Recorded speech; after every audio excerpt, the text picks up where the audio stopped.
Good afternoon guys, hope you're all well. Welcome to another video from Motorhome Retrofits.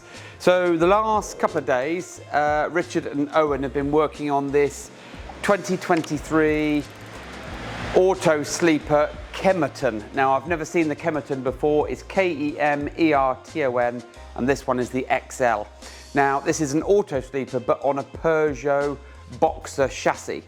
Now ordinarily, because it's a 2023, this should be on a Ducato 8 chassis, but it's still on a Ducato 7 because back during COVID when none of the Fiats were available, Peugeot had the common sense to buy a load in bulk or store them or whatever, and that's the reason why they were able to continue with their business, and Peugeot suddenly then sales went through the roof, and that's the reason why again you are seeing this slightly different or older technology on this platform, because Ducato 8 came out 2021 and around that area.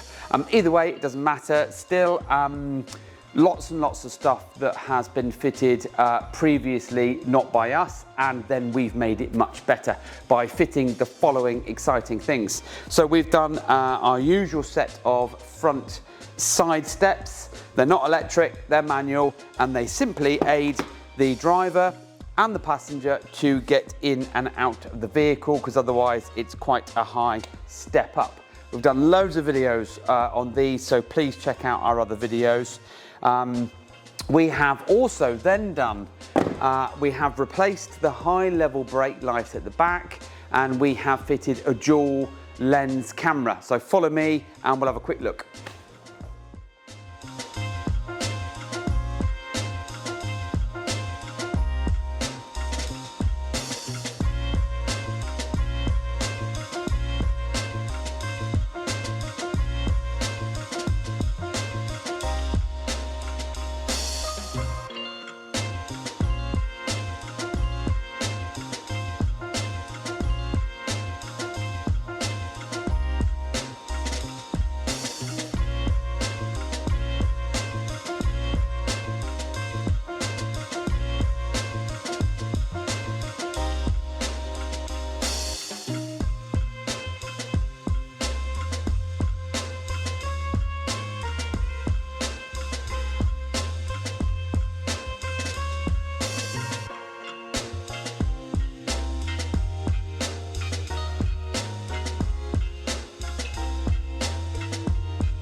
So if you look at the camera or cameras or brake light area, you'll see now three lenses. The one at the very bottom here is the factory one, or the one that the vehicle turned up with, and that has been left in situ because it's part of the fascia. What we have done is we have replaced the actual brake light assembly with a camera that faces down, which has night vision LEDs, and one that faces back. So the one that faces back is your normal driving camera or your live rear view mirror, and the one that faces down is automatically selected whilst you're in reverse gear. Now this has all been then neatly and cleverly connected to a 6.5-inch monitor that's fitted where a normal rear view mirror would go, so that when the key is in the ignition, your live mirror or your live view mirror is what's behind you. Now we're going to jump to the front, talk to you about the audio and media side of things.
Following on from where I left off a few minutes ago whilst at the back of the vehicle, this is the standard rear view mirror that came with the vehicle. To be honest, because it started its life as a van, that's why this was fitted. You can't see out the back. There's a massive wall back there in the bathroom, so this is really null and void, apart from checking yourself in the mirror. But we have removed it. We have utilised the mounting that's on the actual windscreen part, or the Bosch, and we have put our own stalk on there. You put it on, twist it on, and then we mount our 6.5-inch monitor. So that, to me, is far better use of the windscreen mount, and this we're going to give back to the customer, so we don't need it. The customer has also been booked in for the Alpine Halo 11 digital media system. For those geeky ones out there, it's the ILX F115D. It's an 11-inch screen, 720p, HD, high resolution, or it's HD resolution. And it doesn't have navigation built in, but he's added the additional Alpine Navi stick accessory. That goes in the top glove box and gives him full-blown motorhome navigation mapping as well. At the same time, well, actually, let's just show you what we have removed. So the vehicle came to us with this. This is an Accent, I believe. No, it's a Zenek.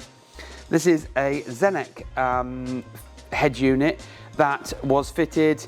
Floating screen, very similar to the Alpine.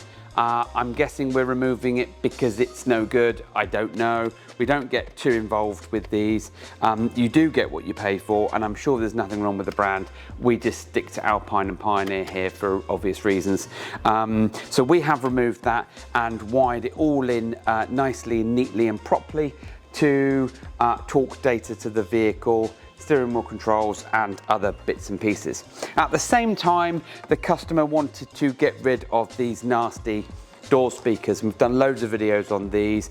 So we have fitted what we call our triple audio upgrade. So if you have any doubt as to what that means, we fit 3 lots of audio. So we fit a set of speakers, which is a component speaker, component being mid-bass and tweeter. This goes in the door. Tweeter goes up on the A pillar in the dashboard, so that's one. The second one is a hideaway amplifier, which then powers the subwoofer. So you've got the subwoofer, the amplifier and the speakers. At the same time, we also apply sound deadening to the area behind the door and around the speaker, so that you then know that if you turn up the sound, you're going to allow the system to breathe and perform as you want it to. So triple audio system, Alpine Halo 11, Navi stick, dual rear camera, 6.5-inch monitor, set of steps. So this customer's going to be chuffed to bits. We'll have a quick look inside, show you the Halo 11 and wrap it up. Okay, so we're now sat in the cab, and you should be able to see the Halo 11 beautifully, and also the 6.5-inch screen. Now, we are in our workshop. We have got LED lighting, so you might see some lines rolling down the screen, but I'm just going to start the engine up.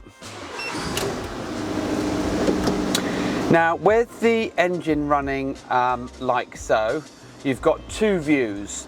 The standard view is here, what's behind you, always on live. So as soon as the ignition is on, that's going to show you what is behind you, and you can adjust the height or direction of the camera. You can simply decide what you want it to see.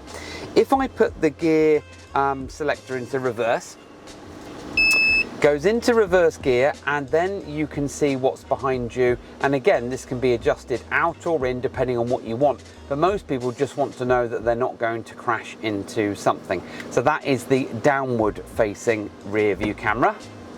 Take it out of reverse and you've got the rear facing, and again you can adjust that as much as you want. So let's just turn off the engine. One thing we have done for this customer is we have rewired up his switch. So this vehicle came to us with this switch fitted. It was a crude situation because there was no leisure battery pickup, and all it did was connect or join the permanent supply to the ignition key supply at the back of the radio, which basically meant that you could turn on the radio via this switch without the key being plugged in.